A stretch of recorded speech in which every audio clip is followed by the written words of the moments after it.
Hi everyone, ನಾನು ನಿಮ್ಮ ಕನ್ನಡ ಕೋರಿ ಪ್ರೇಮ. ನನ್ನ ಯೂಟ್ಯೂಬ್ ಚಾನಲ್ಗೆ ನಿಮ್ಮೆಲ್ಲರಿಗೂ ಪ್ರೀತಿಯ ಸ್ವಾಗತ. ಆತ್ಮೀಯ ವೀಕ್ಷಕರೇ, ನಾನಿವತ್ತು ಬ್ಯಾಚುಲರ್ಸ್ಗೆ ಮತ್ತು ನಾವೇನಾದರೂ ಬ್ಯುಸಿ ಇದ್ದಾಗ ಹೆಚ್ಚಿನ ಪ್ರಿಪ್ರೇಷನ್ ಮಾಡೋದಕ್ಕೆ ಟೈಮ್ ಇಲ್ಲ ಅಂದಾಗ ಈ ರೀತಿ ಮಸಾಲ ಚಪಾತಿ ಮಾಡಿಕೊಂಡ್ರೆ ಯಾವುದೇ ಪಲ್ಯ ಮಾಡಬೇಕು, ಚಟ್ನಿ ಮಾಡಬೇಕು, ಸಾಗು ಮಾಡಬೇಕು ಅನ್ನೋ ಯಾವ ಟೆನ್ಷನ್ ಇರಲ್ಲ. ನಾವು ತುಂಬ ಬ್ಯುಸಿ ಇದ್ದಾಗ ಏನಾದರೂ ಒಂದು ರೆಡಿ ಮಾಡಬೇಕು ಅಂದಾಗ ಈ ರೀತಿ ಮಸಾಲ ಚಪಾತಿ ಮಾಡ್ಕೊಳ್ಳಿ. ಈಸಿಯಾಗಿ ಕೆಲಸನೂ ಬೇಗ ಆಗುತ್ತೆ, ಜೊತೆಗೆ ಮಕ್ಕಳು ಸ್ವಲ್ಪ ಟೇಸ್ಟ್ ಸ್ಪೆಷಲ್ ಆಗಿರೋದ್ರಿಂದ ಎಲ್ಲರೂ ಇಷ್ಟಪಟ್ಟು ತಿಂತಾರೆ. ಆ ಒಂದು ಮಸಾಲ ಚಪಾತಿಯನ್ನು ಹೇಗೆ ಮಾಡೋದು ಅಂತ ನೋಡ್ತಾ ಹೋಗೋಣ ಬನ್ನಿ. ಅದಕ್ಕೆ ಯಾವ್ಯಾವ ಪದಾರ್ಥಗಳು ಬೇಕು ಅಂತ ತೋರಿಸ್ತಾ ಹೋಗ್ತೀನಿ, ಬನ್ನಿ ನೋಡೋಣ.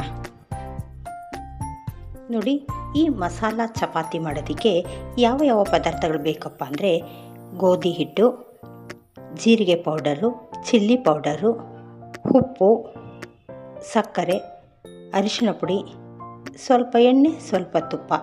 ಈಗ ಮೊದಲಿಗೆ ನಾನು 2 ಬೌಲ್ನಷ್ಟು ಒಂದು 7ರಿಂದ 8 ಚಪಾತಿಗೆ ಆಗೋಷ್ಟು ಗೋಧಿ ಹಿಟ್ಟನ್ನ ತೊಗೊಂಡಿದ್ದೀನಿ. ಈಗ ಇದಕ್ಕೆ ಒಂದೊಂದನ್ನೇ ಮಿಕ್ಸ್ ಮಾಡ್ಕೊಳ್ಬೇಕು. ಇದಕ್ಕೆ 1 ಸ್ಪೂನಷ್ಟು ಚಿಲ್ಲಿ ಪೌಡರ್ ತೊಗೊಂಡಿದ್ದೀನಿ, 1 ಸ್ಪೂನಷ್ಟು ಜೀರಿಗೆ ಪೌಡರ್ ತೊಗೊಂಡಿದ್ದೀನಿ, ಅರ್ಧ ಸ್ಪೂನಷ್ಟು ಸಕ್ಕರೆ, ಒಂದು ಅರ್ಧ ಸ್ಪೂನಷ್ಟು ಅರಿಶಿನ ಪುಡಿ, ಜೊತೆಗೆ ರುಚಿಗೆ ತಕ್ಕಷ್ಟು ಉಪ್ಪು. ಇಷ್ಟು ಪದಾರ್ಥಗಳನ್ನ ಸೇರಿಸ್ಕೊಂಡು ಮಾಮೂಲಿ ನಾವು ಚಪಾತಿ ಹಿಟ್ಟು ಕಲಿಸ್ತೀವಲ್ಲ ಆ ರೀತಿಯಾಗಿ ಕಲಸಿಟ್ಕೊಳ್ಳೋಣ. ಆಮೇಲಿಂದ ಕಲಸಿದ್ದಾದಮೇಲೆ 1 ಸ್ಪೂನಷ್ಟು ಎಣ್ಣೆ ಹಾಕಿ ಮಿದ್ಬಿಟ್ಟು ಸ್ವಲ್ಪ ಹೊತ್ತು ನೆನೆಯೋದಕ್ಕೆ ಬಿಡೋಣ. ಈಗ ಎಲ್ಲ ಪದಾರ್ಥಗಳನ್ನ ಇದರಲ್ಲಿ ಸೇರಿಸಿದ್ಮೇಲೆ ಒಂದು ರೌಂಡ್ ಇದನ್ನ ಡ್ರೈ ಮಿಕ್ಸ್ ಮಾಡೋಣ.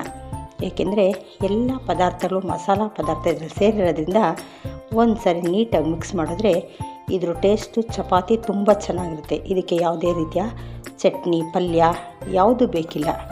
ಹಾಗಾಗಿ ಇದೆಲ್ಲ ಒಮ್ಮೆ ಡ್ರೈ ಮಿಕ್ಸ್ ಮಾಡಿದ್ದೀನಿ. ಈಗ ಸ್ವಲ್ಪ ಸ್ವಲ್ಪ ನೀರನ್ನು ಸೇರಿಸ್ತಾ ನೀಟಾಗಿ ಕಲಿಸ್ಕೊಳ್ತೀನಿ. ನೋಡಿ, ಚಪಾತಿ ಹಿಟ್ಟು ಕಲಿಸುವಾಗ ನಾವು ಚಪಾತಿ ಸಾಫ್ಟಾಗಿ ಬರಬೇಕು ಅಂದರೆ ಹಿಟ್ಟನ್ನು ತುಂಬ ಗಟ್ಟಿಯಾಗಿ ಕಲಿಸ್ಬಾರ್ದು, ಸ್ವಲ್ಪ ಮೃದುವಾಗಿ ಕಲಿಸಿದ್ರೆ ಆಗ ಚಪಾತಿ ನಮಗೆ ತುಂಬ ಸಾಫ್ಟಾಗಿ ಬರುತ್ತೆ. ನೋಡಿ, ಈ ರೀತಿ ನೀಟಾಗಿ ಕಲಿಸ್ಕೊಳ್ಳೋಣ. ನೋಡಿ, ಈ ರೀತಿ ಸಾಫ್ಟಾಗಿ ಕಲಿಸಿದ್ಮೇಲೆ ಇದಕ್ಕೆ ಮೇಲೆ 1ರಿಂದ 2 ಸ್ಪೂನ್ ಎಣ್ಣೆ ಹಾಕಿ ಮತ್ತೊಮ್ಮೆ ಚೆನ್ನಾಗಿ ಮಿದ್ಬಿಟ್ಟು ಒಂದು 10 ನಿಮಿಷ ರೆಸ್ಟ್ ಮಾಡೋದಕ್ಕೆ ಬಿಟ್ಟರೆ ಹಿಟ್ಟು ಮತ್ತಷ್ಟು ಸಾಫ್ಟ್ ಆಗುತ್ತೆ. ಆಗ ಚಪಾತಿ ತುಂಬ ಸ್ಮೂತಾಗಿ ಬರುತ್ತೆ. ನೋಡಿ, ಈಗ ಎಣ್ಣೆ ಜೊತೆ ಮಿಕ್ಸ್ ಮಾಡಿಬಿಟ್ಟು ನಾನು ಒಂದು 10 ನಿಮಿಷ ರೆಸ್ಟ್ ಮಾಡೋದಕ್ಕೆ ಬಿಡ್ತೀನಿ. ಆಮೇಲಿಂದ ಚಪಾತಿ ಮಾಡೋಣ. ನೋಡಿ, ಈ ರೀತಿ ಚೆನ್ನಾಗಿ ಮಿಕ್ಸ್ ಮಾಡಿ. ಇದು ಮಕ್ಕಳು ಲಂಚ್ ಬಾಕ್ಸ್ಗೂ ಸಹ ಒಳ್ಳೆ ರೆಸಿಪಿ. ಜೊತೆಗೆ ಬ್ಯಾಚುಲರ್ಸು ಕೂಡ 10 ನಿಮಿಷದಲ್ಲಿ ನಾವು ರೆಡಿ ಮಾಡ್ಕೊಳ್ಬೋದು. ಈ ರೀತಿ ಚೆನ್ನಾಗಿ ಒಂದು ರೌಂಡ್ ಮಿದ್ಬಿಟ್ಟು ರೆಸ್ಟ್ ಮಾಡೋದಕ್ಕೆ ಬಿಡೋಣ. ನೋಡಿ, ಈಗ 10 ನಿಮಿಷ ಆಗಿದೆ, ತುಂಬ ಸಾಫ್ಟಾಗಿ ನೆಂದಿದೆ. ಈಗ ನಾವು ಚಪಾತಿಗೆ ಯಾವ ಸೈಜಲ್ಲಿ ತಗೋತೀವೋ ಅದೇ ಸೈಜಲ್ಲಿ ಉಂಡೆಗಳನ್ನ ಮಾಡಿಟ್ಕೊಳ್ಳೋಣ. ನೋಡಿ, ಈ ಸೈಜಲ್ಲಿ ಮಾಡಿಕೊಂಡ್ರೆ ಸಾಕಾಗುತ್ತೆ. ಉಂಡೆಗಳನ್ನ ಮಾಡಿಬಿಟ್ಟು ಚಪಾತಿ ಲಟ್ಸೋಣ. ನೋಡಿ, ಈಗ ಎಲ್ಲ ಹಿಟ್ಟನ್ನು ಈ ರೀತಿ ಉಂಡೆಗಳು ಮಾಡಿಟ್ಕೊಂಡಿದ್ದೀನಿ. ಈಗ ಇದಕ್ಕೆ ಈ ಸೈಜಲ್ಲಿ ಪೂರಿ ಸೈಜಲ್ಲೇ ನಾವು ಹರ್ಕೊಂಡು ಇದಕ್ಕೆ ಈ ರೀತಿ ಎಣ್ಣೆ ಹಾಕಿ ಫೋಲ್ಡ್ ಮಾಡಿ ನಾವು ಚಪಾತಿಯನ್ನು ಲಟ್ಟಿಸಿದ್ರೆ ಚಪಾತಿ ತುಂಬ ಸ್ಮೂತಾಗಿ ಬರುತ್ತೆ. ನೋಡಿ, 2ಕ್ಕೂ ಎಣ್ಣೆಯನ್ನು ಹಾಕಿದ್ದೀನಿ. ಈ ರೀತಿ ಮಾಡಿಬಿಟ್ಟು ಈಗ ಚಪಾತಿಯನ್ನು ರೆಡಿ ಮಾಡ್ಕೊಳ್ಳೋಣ. ನೋಡಿ, ಈ ರೀತಿ ಚಪಾತಿನ ತುಂಬ ತೆಳುವಾಗಿ ಲಟ್ಟಿಸ್ಕೊಬೇಡಿ, ಸ್ವಲ್ಪ ಇದು ದಪ್ಪ ಇರಬೇಕು. ಏಕೆಂದರೆ ಮಸಾಲ ಚಪಾತಿ ಆಗಿರೋದ್ರಿಂದ ಸಾಫ್ಟಾಗಿ ಬರಬೇಕು ಅಂದರೆ ಸ್ವಲ್ಪ ದಪ್ಪ ಇರಲಿ. ಈಗ ನಾನು ಇದನ್ನು ತವಾ ಮೇಲೆ ಹಾಕಿ ಬೇಯಿಸ್ತೀನಿ. ನೋಡಿ, ತವಾಗೆ ಸ್ವಲ್ಪ ಎಣ್ಣೆಯನ್ನು ಹಾಕ್ಬಿಟ್ಟು ಹಾಕೋಣ. ಆಮೇಲೆ ಮೇಲೂ ಸಹ ಇದಕ್ಕೆ 1 ಸ್ಪೂನ್ ಎಣ್ಣೆಯನ್ನು ಹಚ್ಚೋಣ. ಆಗ ತುಂಬ ಸಾಫ್ಟಾಗಿ ಬೇಯುತ್ತೆ. ನೋಡಿ, ಈ ರೀತಿ ತಿರುಗಿಸ್ತಾ ನಾವು ಬೇಯಿಸ್ಕೊಂಡು ಬಿಡೋಣ. ಆಗ ಎಲ್ಲ ಕಡೆನೂ ಬೇಯುತ್ತೆ. ನೋಡಿ, ಈ ಸೈಡ್ ಬೆಂದಿದೆ. ಈಗ ಅದೇ ರೀತಿ ಮತ್ತೊಂದು ಸೈಡನ್ನ ಹಾಕ್ಕೊಳ್ಳೋಣ. ಅಲ್ಲೂ ಅರ್ಧ ಸ್ಪೂನಷ್ಟು ಎಣ್ಣೆ ಹಾಕಿ ಆ ಸೈಡು ನೀಟಾಗಿ ಬೇಯಿಸ್ಕೊಳ್ಳೋಣ.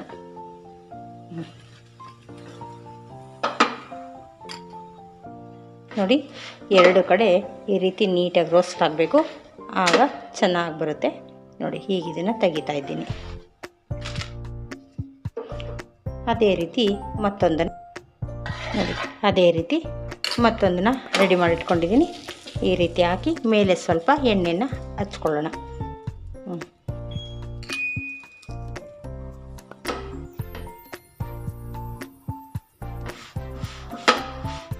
ಈ ರೀತಿ ತಿರುಗಿಸ್ತಾ ಬೇಯಿಸಿದ್ರೆ ಎಲ್ಲ ಕಡೆನೂ ಸೈಡಲ್ಲೆಲ್ಲ ನೀಟಾಗಿ ರೋಸ್ಟ್ ಆಗುತ್ತೆ.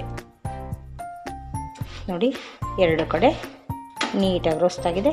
ಈ ರೀತಿ ಒಂದೊಂದು ಚಪಾತಿ 2 ನಿಮಿಷದಲ್ಲಿ ರೆಡಿ ಆಗುತ್ತೆ. ಈ ರೀತಿ ಉಳಿದಿರೋ ಚಪಾತಿಗಳನ್ನ ಇದೇ ರೀತಿ ಮಾಡ್ಕೊತಾ ಬರೋಣ. ನೋಡಿ, ಚಪಾತಿಗಳೆಲ್ಲ ರೆಡಿಯಾಗಿದೆ. ಈಗ ಇದಕ್ಕೆ 1 ಸ್ಪೂನ್ ತುಪ್ಪ ಇದ್ದರೆ ಎಷ್ಟು ಇದ್ರ ರುಚಿ ಅದ್ಭುತವಾಗಿರುತ್ತೆ ಅಂದರೆ ಅಷ್ಟು ಚೆನ್ನಾಗಿರುತ್ತೆ. ಈ ರೀತಿ ನಾವೆಲ್ಲ ಮಾಡಿದ್ದಾದಮೇಲೆ ಅದಕ್ಕೆ 1 ಸ್ಪೂನು 2 ಸ್ಪೂನಷ್ಟು ತುಪ್ಪವನ್ನು ಹಾಕ್ಬಿಟ್ಟು ಈ ರೀತಿ ನೀಟಾಗಿ ರೋಲ್ ಮಾಡಿಕೊಟ್ರೆ ಮಕ್ಕಳು ಲಂಚ್ ಬಾಕ್ಸಲ್ಲಿ ತುಂಬ ಇಷ್ಟಪಟ್ಟು ತಿಂತಾರೆ. ನೋಡಿ, ಈ ರೀತಿ ರೋಲ್ ಮಾಡಿಟ್ರೆ ದೊಡ್ಡವ್ರಿಗೂ ಚೆನ್ನಾಗಿರುತ್ತೆ, ಮಕ್ಳಿಗೂ ಚೆನ್ನಾಗಿರುತ್ತೆ. ನೋಡಿ, ಈ ರೀತಿ ತುಪ್ಪವನ್ನು ಹಾಕಿ ಚೆನ್ನಾಗಿ ಆ ಬಿಸಿನಲ್ಲಿ ತುಪ್ಪ ಚೆನ್ನಾಗಿ ಹೀರ್ಕೊಳ್ಳುತ್ತೆ. ಈ ಒಂದು ಚಪಾತಿ ಎಷ್ಟು ಟೇಸ್ಟಿಯಾಗಿರುತ್ತೆ ಅಂದರೆ ಇದಕ್ಕೆ ನಿಜಕ್ಕೂ ಚಟ್ನಿ ಆಗಲಿ ಸಾಗು ಆಗಲಿ ಯಾವುದು ಬೇಕಾಗಿರಲ್ಲ. ನೋಡಿ, ಈ ರೀತಿ ರೆಡಿ ಮಾಡಿ ಮಕ್ಕಳು ಲಂಚ್ ಬಾಕ್ಸ್ಗೆ ಹಾಕ್ಬೋದು. ನೋಡ್ತಾ ಇದ್ದೀರಲ್ಲ, ರುಚಿಕರವಾದಂತಹ ಮಸಾಲ ಚಪಾತಿ ಸವಿಯಲು ಸಿದ್ಧವಾಗಿದೆ. ನಾನು ಮೊದಲೇ ಹೇಳಿದೆ ಈ ಚಪಾತಿ ತುಂಬ ಸಾಫ್ಟ್ ಆಗುತ್ತೆ ಅಂತ, ಏಕೆಂದರೆ ಕಲಸೋದು ನೀಟಾಗಿ ಕಲಿಸ್ಬೇಕು, ಜೊತೆಗೆ ಒಂದು 10 to 15 ಮಿನಿಟ್ಸ್ ರೆಸ್ಟ್ ಮಾಡೋದಕ್ಕೂ ಬಿಡಬೇಕು. ನೋಡಿ ಎಷ್ಟು ಸಾಫ್ಟ್ ಇರುತ್ತೆ ಅಂದರೆ ಒಳ್ಳೆ ದೋಸೆಗಿಂತಲೂ ಮೃದುವಾಗಿರುತ್ತೆ. ಇಂತಹ ಒಂದು ಸಾಫ್ಟ್ ಚಪಾತಿಯನ್ನು ಹಾಗೂ ಮಸಾಲ ಚಪಾತಿಯನ್ನು ನೀವು ಒಮ್ಮೆ ಮಾಡಿ. ನಿಮ್ಮೆಲ್ಲರಿಗೂ ಈ ರೆಸಿಪಿ ಇಷ್ಟ ಆಯಿತು ಅಂದರೆ ಲೈಕ್, ಶೇರ್, ಸಬ್ಸ್ಕ್ರೈಬ್ ಮಾಡೋದನ್ನ ಮರಿಬೇಡಿ. Thank you.